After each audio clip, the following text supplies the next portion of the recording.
On today's show, we're making you the general manager of the Nashville Predators. We asked you guys to send in your DIY trade proposals, trades that you think the Nashville Predators should make this summer. We will grade our favorites today on the Locked On Predators podcast. Your Locked On Predators, your daily podcast on the Nashville Predators. Part of the Locked On Podcast Network, your team every day.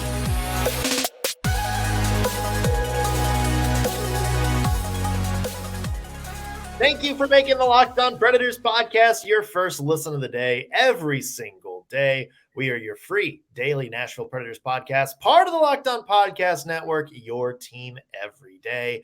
As always, want to give a special shout out, a special hello to the everydayers that tune in every single show, our loyal Locked On Pred heads, as we call them. We are happy to have you on board, and we appreciate all the love and support you give us. I'm Nick Morgan. I'm a writer at Penalty Box Radio, and I have a partner in crime. You do. I'm Ann Kimmel. I'm a writer at InsideThePreds.com. Also want to mention today's episode brought to you by Game Time. Download the Game Time app, create an account, and use code LOCKEDONNHL for $20 off your first purchase.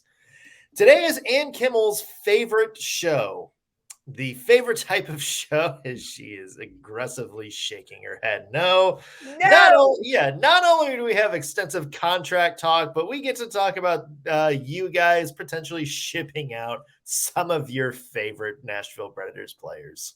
Yeah, this is my worst nightmare. This is my worst nightmare episode, people. Number one, I grew up in an era where you don't talk about money. We got to talk about money. And number two, I'm a sentimental hockey optimist. And so the idea of let's sit down and discuss who should go is just disconcerting to me on a cellular level. But we're here for this. And I will say this, I thought we had some really, really interesting submissions.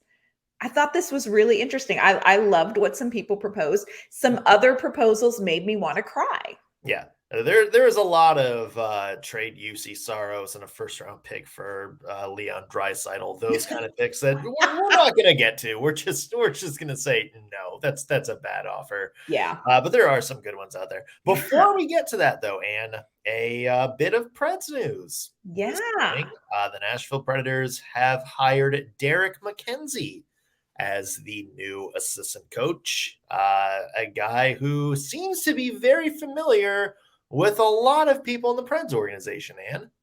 This is almost like 6 degrees of Kevin Bacon, except it's 6 degrees of Derek MacKenzie, because, of course, he was an assistant coach with Andrew Brunette when Andrew Brunette was the interim head coach with the Florida Panthers.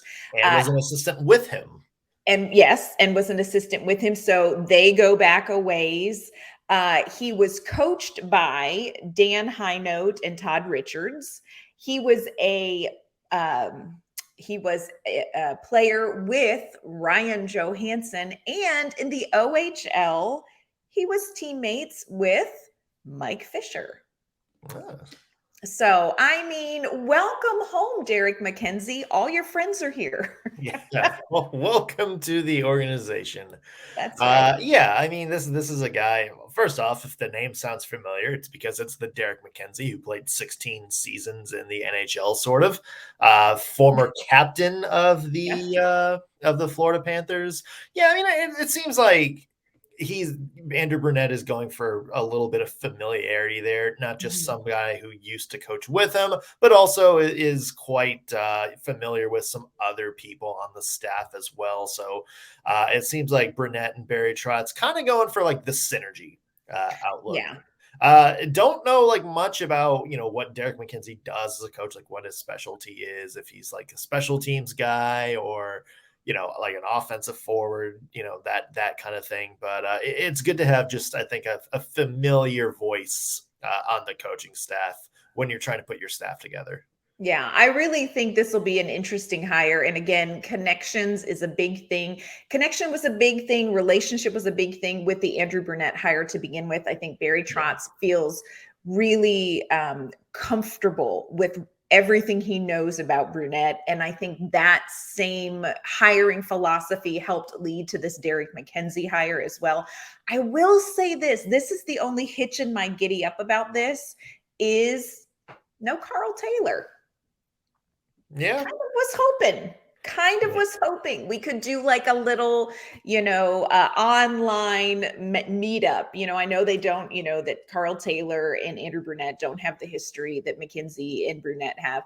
But I think, Nashville Predators fans were really kind of holding out hope there would be a spot for Carl Taylor. But, I think this is a good hire. Let's see what happens. Yeah. Also, should point out some whispers that Carl Taylor might be a finalist for the Toronto Maple Leafs open assistant coaching job.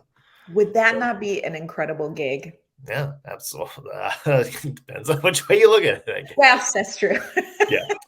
Let's get to some DIY trade proposals. And you guys at home have heard us blabber on for weeks and weeks and weeks about potential trades that Nashville Predators may make. We've talked about where people could land, who might be good trade partners. We're kind of tired of talking about that, so we're going to let you guys talk about that. We asked you guys to send in a trade proposal. Any trade proposal you want. We asked you to kind of keep it semi-realistic. A lot of you didn't get that message, or we're just being jerks on the internet. But thank you for those who did submit interesting proposals. And we're excited to look into some of these. Keyword some of these, Anne. Some of these. Look, y'all. We've been down the road recently of the Juuse Saros trade, and we're not giving him up for next to nothing. So some of them we scrapped. Also, I don't think that there is any trade proposal where we're going to get Leon Draisaitl. So as nice as that would be, that's probably also not going to happen. The one I just want to, let's just kick it off with the elephant in the room here. Our great friends, Locked On Senators. This is a topic that's been talked about in recent days ad nauseum, but they suggested Saros for DeBrincat, 1-for-1, and then the Predators signed DeBrincat 8 years, $8 million. Yeah. Just give me one word to describe how you feel about that. Well, when has a Nashville Predators contract worth $8 million a year never not worked out? I was just going to say that number is a trigger. You can't suggest that under any circumstance. Yeah, why not? Let's just have more $8 million on the roster without seeing if they can actually bump a team. Yeah. I've made my feelings on DeBrincat known. I'm sure there's a lot of people around the NHL that would look at this and be like, yeah, this is a trade that makes sense for both teams. But my feelings on DeBrincat, we talked about this yesterday when we did the Juuse Saros trade talk. I just don't really. I think there is enough of a question mark about who he is on his own as a player. Yeah. And again, if he's obviously he's going to score 40 goals when he's with really good players like Patrick Kane or, Brady Tkachuk. Sure. That's fine. That's just maybe not what the Predators need. Predators have plenty of those guys. Predators have plenty of guys like Matt Duchene and others who are going to put up career highs when there are other really good players on the team having career highs. But is he that franchise guy that is going to elevate the rest of his team? Like the guy who is going to put the team on his back and elevate his level of play to elevate everybody else. I think there's enough evidence to question whether or not he's that guy. And if that's the case, you got to be really careful who you trade Juuse Saros for. So if this is the move, I would want something else from the Ottawa Senators. Yeah. Like a second round draft pick or something like that. Yeah, I agree. This is not a 1-for-1 that I would do. I agree with you on the 8 years, $8 million. You just can't even throw that out. We get twitchy. It's not going to we can't do that. And I also just don't know that this is the right time for the Nashville Predators to make a deal for a player like DeBrincat. And again, I'm with you.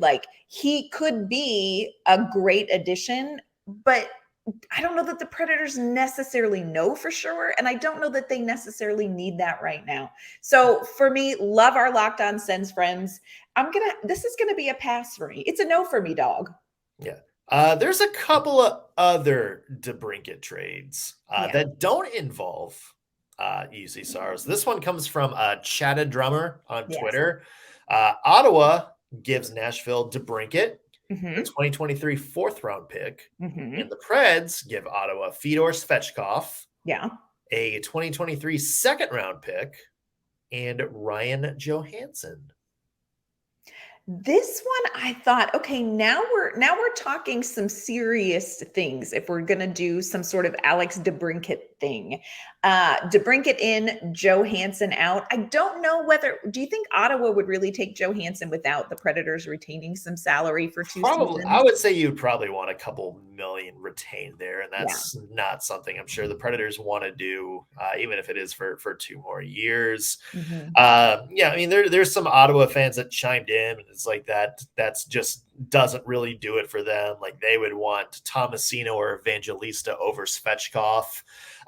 If the Preds could get a trade like this, where Svechkov or let's say Zachary Leroux, Ooh. Ooh. that might be a little bit more palatable. Yeah. You know what, and I would be open to that. I think if the Senators are looking for a right now piece, I could see them wanting like a Phil Tomasino, but Zachary Leroux could be an interesting, almost their piece as well. Yeah. Svechkov look, this is a kid who is a decent prospect. He's a good two-way player. I can see teams being interested in him. This is a deal that I would be far more interested in sitting down and hashing out if it comes to Alex DeBrincat than anything involving Juuse Saros, period. My question for you, as we look at all of these trades, in so many of them, there were suggestions about moving Johansen. How important do you think getting Johansen off the books is going to be in a trade for the Predators? I mean, not the end Yeah. all be all. I mean, I know Yeah. we've heard, I think, it was Elliot Friedman yesterday said the Preds have maybe inquired about moving one of those 8 million contracts off the books, but Ryan Johansen's got 2 years left on his contract. And like we've talked about, could play a role. So I don't think, I would say like Ryan Johansen, if you can move his contract without, doing like, much, I think that's a good move maybe. For a salary rebuilding thing. I just don't think it's a situation where you're going to need to bend over backwards and start shelling out picks and prospects to get them off your books. Yes. Yeah, I agree too. And I think it was interesting to me that seemed to be a priority in some of these trade proposals, is getting Johansen off the books. And I kind of feel like you do too. We've got 2 years. Yes, it's a huge contract. Here's the other thing about Ryan Johansen for me. Ryan Johansen, and I know this may sound ridiculous and I may eat my words. This may be a Kevin Lankinen, man, was I wrong moment looking back. I do not count out Ryan Johansen. I do not count him out. So it's not as high a priority for me as it seems like it is in some of these DIY trades. I was really interested in how many times we talked about Ryan Johansen getting moved. So yeah, there's a lot more Ryan Johansen moves that we're going to get to in just a second, plus a couple more Saros related trade talks as too. We'll get to those in a second, but first, want to mention today's episode is brought to you by Game Time. Going to sporting events, going to concerts, all that stuff is awesome.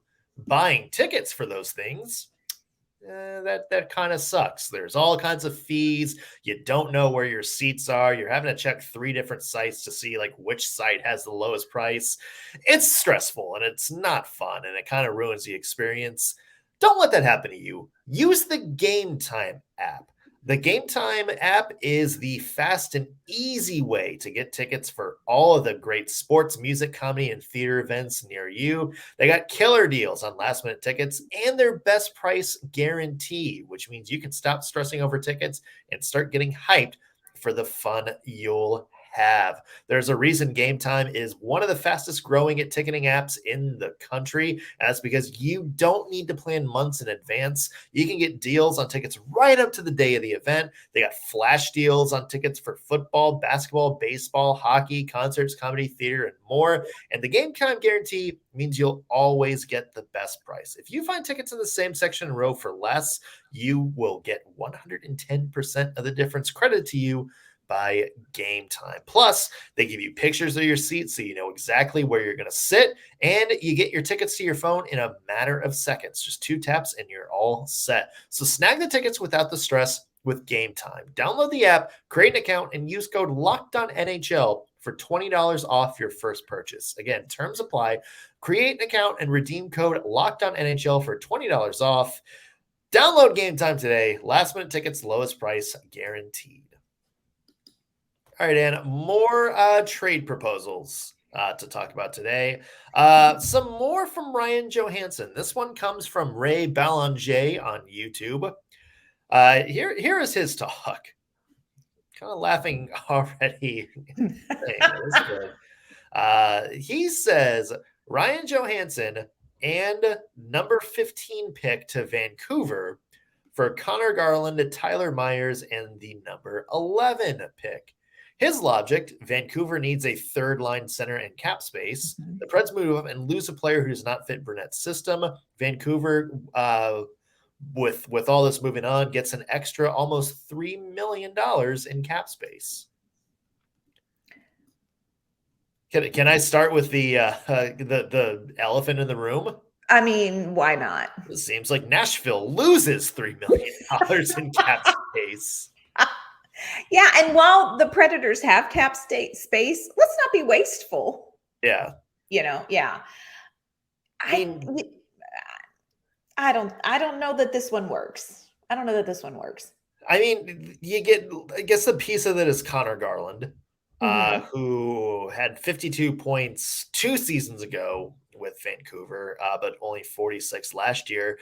I mean, he's a speedy guy. Like, he's kind of a speedy, up forward, maybe somebody that Andrew Brunette sees something in. We talked about the Predators maybe getting some guys like that yesterday. I guess the other kicker would be moving up 4 spots in a loaded draft. That can certainly make a difference. Tyler Myers. I mean, do you look at him and be like, oh yeah, that's the solution to the Predators defense? No. And here's the thing. I think you have to be really careful when you do anything defensively for the Predators, whether you are adding or moving a piece, because I think as we're all looking at like, hey, Andrew Brunette wants to get faster and we want to be more offensive minded, I think you cannot ignore the fact that the Nashville Predators defensive situation feels a little bit tenuous. So you can't be wasteful bringing in somebody who is not going to be a significant addition and improvement on the defense. I think you've got to be really careful with any sort of defensive move in or out for the Predators. Yeah, I agree. That's not a trade proposal that I would go for. I would be intrigued if you're going to do that and get Connor Garland back. I would just say you would need something a little bit more than just moving up 4 spots in the draft plus Tyler Myers. Yeah. Make it a little more appealing. Yeah. We need you to garnish that plate. Yes, please garnish. Yeah. Garnish away. Let's get to another one from Twitter, and another Juuse Saros one. This one comes from Rage in Hockey. He says Saros to Ottawa for DeBrincat, Igor Sokolov, and Philip Nordberg. A little bit more different than a 1-for-1. Preds get some extra pieces. Look, I just keep coming back to this. And this is what I feel like with all of this conversation about Saros circulating around the league. I feel like we have to come back to the fact that, look, the Nashville Predators do not need to trade Juuse Saros right now. Like, we do not have to trade him. And people are saying, well, this is when his value is the highest. You know what? He is valuable to this team, whether he is traded or not. So I don't feel a ton of pressure to make a move with Juuse Saros. We've talked about like Alex DeBrincat. Is this somebody that's going to come in and kind of change a timeline for this Predators reset? Is he going to be a guy that's going to impact this team more than maybe somebody like Luke Evangelista in 2 seasons or Joachim Kimmel in a couple seasons? I don't know. So I'm just not like... I'm not super keen, period, on a Saros trade. So you're saying like a blanket no to all. It would be, look, there's a couple, like there's a trade that we're going to talk about that came up on YouTube that I was like, you know what? I mean, maybe this one. Because I think it does something long-term for the Nashville Predators that could be okay. But I don't feel pressure to trade Juuse Saros. And I'm so interested in the fact that so many people, even Nashville Predators fans, seem to think, got to trade him now. Like, this is when his value's the highest, man. We're not going to get any more for him than we are right now. And I'm thinking, what more do we need? What is the big thing that we have to get with Juuse Saros? So that's where I'm at on the whole Saros thing. But again, this is I would rather be at the dentist getting a root canal than having this discussion. So yeah. Well, then I'll tackle this one, Ann. All right. This is, it's a little bit of a better option, I think. If you're going to trade Juuse Saros for Alex DeBrincat, Igor Sokolov is, a big winger from Russia who kind of dipped his toe into the NHL waters over the past couple of seasons, had 59 points in the AHL last year. Seems like he's kind of ready for the next step at 23 years old. Nordberg is a big left shot defenseman, somebody that, we maybe can come up and shore up the bottom four of the Predators defense.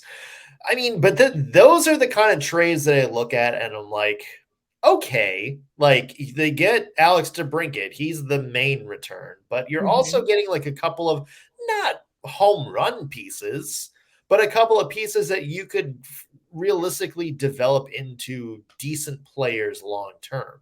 Right. To me, that's what makes, I think, like trades like this a little bit more like, okay, I'm willing to be okay with maybe that. Yeah, no, I agree with you. I think you have to have not frivolous pieces. If you're going to trade Saros for DeBrincat, first of all, you have to bring more to the table than DeBrincat. But and I agree with you. I think pieces that make sense for the Nashville Predators, not just like, hey, here's a couple of extra things. Those pieces might make sense for the Predators. I still just don't know that Saros for DeBrincat plus is still enough for me to think it's worth doing. I'm not there. Yeah. A couple of other trades to get to coming up in just a second. Also want to mention that the Locked On NHL mock draft. Let's go. We had part 2 come out today, which means you get to see Ann and I's pick for the Predators number 15. So that is on the Locked On NHL channel and the Locked On Sports channel if you want to go check that out. First, though, want to talk to you about our great friends at Bird Dogs. If you are looking for a comfortable pair of shorts that you can wear every day, wear everywhere, you need to check out our friends at Bird Dogs. These are shorts that are not just comfortable, they also make you look great. Bird Dogs are made of a stretch khaki short. They're designed to fit slimmer through the thigh and leg, and they give you just a little bit better sculpted look. They fit better than regular shorts made of that stiff khaki material. So you can wear your Bird Dogs whether you are just out at a restaurant, hanging out with friends, or whether you're active, playing golf, going out on the boat. And here's the bottom line, no matter what you're doing, you're going to be looking good. Look, we are a Bird Dog family here. My son, very tricky shorts fit kind of guy. He's got kind of bigger thighs and a lot of shorts are tight. They are uncomfortable. We tried some Bird Dog shorts and let me tell you, they're all he wears now. Headed off to college in the fall, we're going to be placing a fat Bird Dogs order before he does that. And here is the good news. You too can place a fat Bird Dogs order. Go to birddogs.com/lockedonnhl to get comfortable, great looking shorts. And when you place your order, you will get a Yeti style tumbler with your order. So again, go and check them out. Go to birddogs.com/lockedonnhl to place your order for a free Yeti style tumbler with your great shorts. All right, Ann, let's get to another one from YouTube. I think this might be one that you were interested in. This is from Mr. Houston. Let's talk. He's going to go semi-realistic, and he says Saros and Tyson Barrie for Buffalo's first rounder and one of either one of their top 4 prospects, Rosen, Savoy, Kurich, or Ostlund. He said he'd push for Savoy, which I would say that's maybe some decent. And he also says maybe throw in Ukko-Pekka Luukkonen. Yeah. Now listen here. Again, not a fan of the whole Saros trade, but let's sit down and have a chat. This actually is one that is really interesting to me. Here's why. Obviously, you are losing Saros, you're losing Tyson Barrie. So that's a little hitch in my giddy up because, again, the defense feels a little bit tenuous right now. But the Predators are going to get back a top prospect. If you throw in Ukko-Pekka Luukkonen, you're also going to get kind of a bridge goaltender. And if you could trade picks, and there was a whole, like, let me tell you this, Mr. Houston one had a whole plan.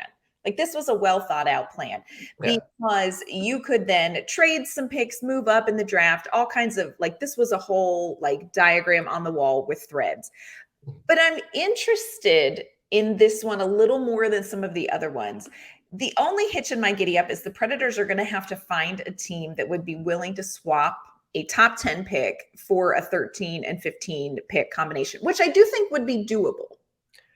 And there's also, in a very deep draft, there might be some teams that are willing to do that. You know, maybe a team like the St. Louis Blues, who could use a lot of, you know, kind of good players as opposed to maybe just that one good player. Yes. I feel like the draft is deep enough that you could do that if there's a guy in that top 10 you really like if you're the Nashville Predators. So, you know, from that end, it makes sense. The one hitch to me is if Ottawa or if Buffalo is going to make that kind of trade when they have Devon Levy as their goalie now. Their guy who a lot of people thought was going to be their goalie of the future. Yeah. A guy who looked pretty good after coming from the NCAA to the NHL last year.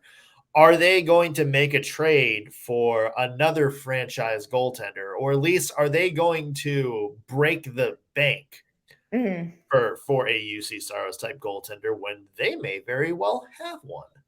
Here's the thing about that with Buffalo. There feels like there is pressure for Buffalo to break through. Like, they're so close. They're so close right now. And I feel like a Saros gets them there. We talked about this yesterday. Saros automatically will take your franchise from the level you're at up a notch. And I feel like he could do that right now for the Buffalo Sabres. And so I could see where maybe they would be interested in that. It is a little bit tricky timing wise with them for goaltending, but I could see where maybe they were like, look, we've got to get over the hump right now. And Juuse Saros with what Buffalo has right now, he could get them there. Yeah. And I think, you know, as a return for the Nashville Predators, this is a deal that I think makes sense for the Predators in the little bit longer run. You know what I'm saying? Yeah. I think that you're not going to be stuck with a long-term deal with a player that you're not 100% sure how he's going to fit, or if you've already got somebody like that in the system, you know, which is kind of how I feel about DeBrincat. I think it gives you some future potential. I also think Barry Trotz has talked about, like, hey, let's swing for a guy.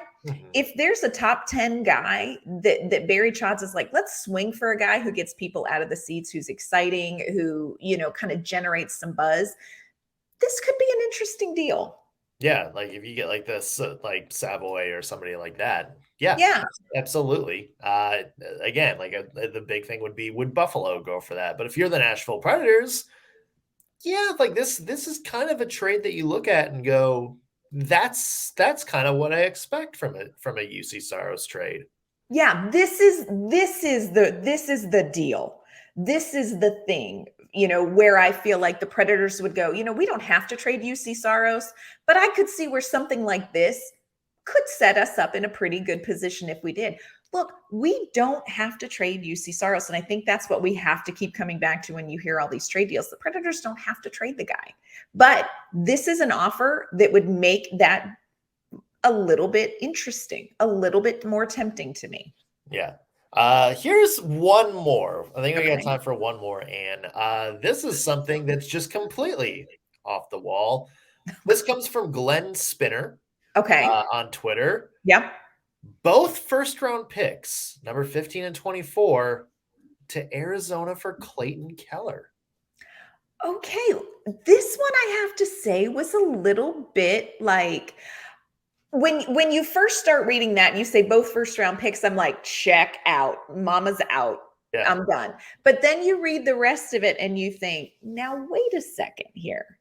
Clayton Keller, younger guy, decent production. 86 points last year. I mean, look. On a very bad team, On a bad team. You put him, if you could get some chemistry with him and a couple of line mates, and you could come up with a line with Clayton Keller on it that could be really dynamic for the Nashville Predators. Yeah. Really dynamic. Yeah, 24 years old. He fits that mold and what Trotz and Andrew Brunette want to do, which is just that, speedy, a lot of speed on the wings. He's a guy, again, proven scorer. He's gotten better every season he's been in the league. Yeah. He would have been a surefire, probably 80-point year twice in a row if he hadn't gotten hurt at the end of the 2022 season. He's the one playoff appearance he's had, which was against us. He absolutely lit the Preds up in that series.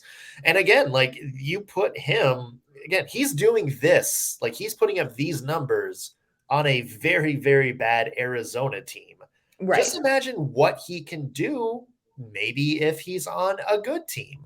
Yeah. Like, or at least, what does he do when he's with better line mates? Like, what's he do when he's with a Matt Duchene or a Philip Forsberg? Yes. Or if somebody like, Cody Glass steps up, like imagine like what he could do there. Maybe this is the guy you look at and it's like, okay, there's your number one scorer. Like there's your 100-point guy. Yeah. I'm intrigued by this idea. I have to tell you, again, checked out when I read the first part, finished the sentence and thought, now wait a second here. I agree with you. I think it would be super interesting to see what he could do with, like you said, a Matt Duchene, a Philip Forsberg. What would a line if you got those guys going? And like you said, to me, I'm thinking Cody Glass. If you got that line going, you have a dynamic offensive line. If you can get that going. And that's what the Predators need. That's the direction they're headed in. And it doesn't cost us Juuse Saros. So there is a part of me that's like, you know what? I would pick up that phone. Yeah. I would pick up that phone. And I know a lot of people look at trading 2 first-round picks and be like, no, absolutely not. When it's for a guy like you hope is going to be like Clayton Keller, like you're hoping one of those 2 picks develops into what Clayton Keller is right now. Yes. Why not go ahead and just try to build around the sure thing? 24 years old, somebody who is going to be in this league a very long time. This is the kind of deal that I look at and be like, okay, if you're going to swing big, here's the swing big. Yeah. Yeah. And Barry Trotz talked about, when he was introducing Andrew Brunette and at the end of the season, he talked about let's swing big. But he also talked about that window of development for players. And he's like, when you've got a player that's around 23, 24 years old, you kind of have an idea of what he is. And we've got some great young guys to bring up and develop as well. And I feel like this is a fit timing wise for the Nashville Predators that would be very interesting. I would be more interested in Clayton Keller than I would Alex DeBrincat. I mean, absolutely. I would too. I don't know if Arizona's going to trade him, but that is certainly a trade I think I'd be more open for. Yeah. Some good proposals. We'll have to see if any of these come to fruition. Yeah. Anything could happen, friends. It is going to be a very interesting couple of weeks for the Nashville Predators, I do believe. And where can people find your work? You can find my work online at InsideThePreds.com. You can find me on Twitter at AnnK_Mama on Ice. You can follow me on Twitter at _NSMorgan. Read my work at penaltyboxradio.com. That's going to do it for us on today's Locked On Predators podcast. Thank you for making us your first listen of the day. We will be back tomorrow with an all-new episode. We'll see you then.